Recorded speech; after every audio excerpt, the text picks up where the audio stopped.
Stop that massive fire burning to the west of Jacksonville. The fire has now burned more than 152,000 acres, which is 238 square miles. A lot of space. A lot of space, and tonight, unfortunately, it is only 17% contained. But as the wildfire in the Okefenokee swamp scorches more acreage, a lot of people remember the fires of 1998 here in Florida that really ravaged the state. And those images from those fires, hard to forget. There were many lessons, though, learned from those fires, which have changed the way firefighters work now. And Jessica Clark joins us now live with more on that story. Jess? Well, good evening. A really fascinating take on fire. I met up with a firefighter who is preparing to fight the West Mims Fire in the Okefenokee, and it turns out he fought the fires in Florida in '98, which burned hundreds of thousands of acres, and he says a lot has changed. It was unprecedented the amount of fire we had. Chance Hines is a firefighter with the St. Augustine Fire Department. In 1998, he fought the wildfires in St. Johns, Flagler, and Volusia counties. And they sent us down to Volusia County, and there was actually no one there fighting the fire in some of the areas that we responded to.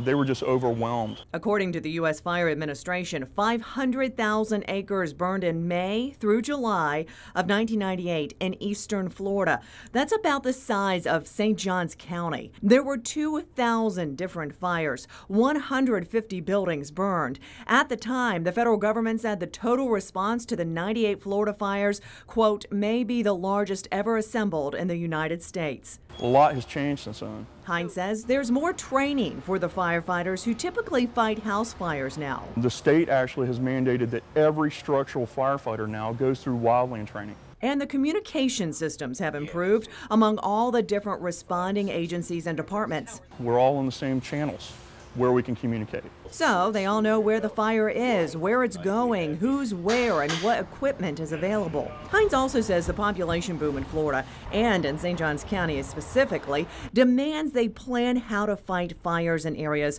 where homes and subdivisions are smack up against the woods. They're putting those fire hydrants in, they're checking to make sure that they're in the proper location. Access to the forest. The roadways are large enough to accommodate our apparatus. He also said the Forest Service and firefighters have also learned more about managing forest by homes. And make sure that if the vegetation gets too thick, it's not growing too close to the homes. In just a couple days, Hines will head out to fight the West Mims Fire in the Okefenokee Wildlife Refuge. I love fighting wildland fires, but it's definitely dangerous. And he'll be taking some of those lessons from '98 with him. Something else that's different since 1998, the existence of social media. Hines said that is helping spread the word about evacuation orders and where wildfires are located. Back to you. All right, thanks so much, Jess. You know, experts say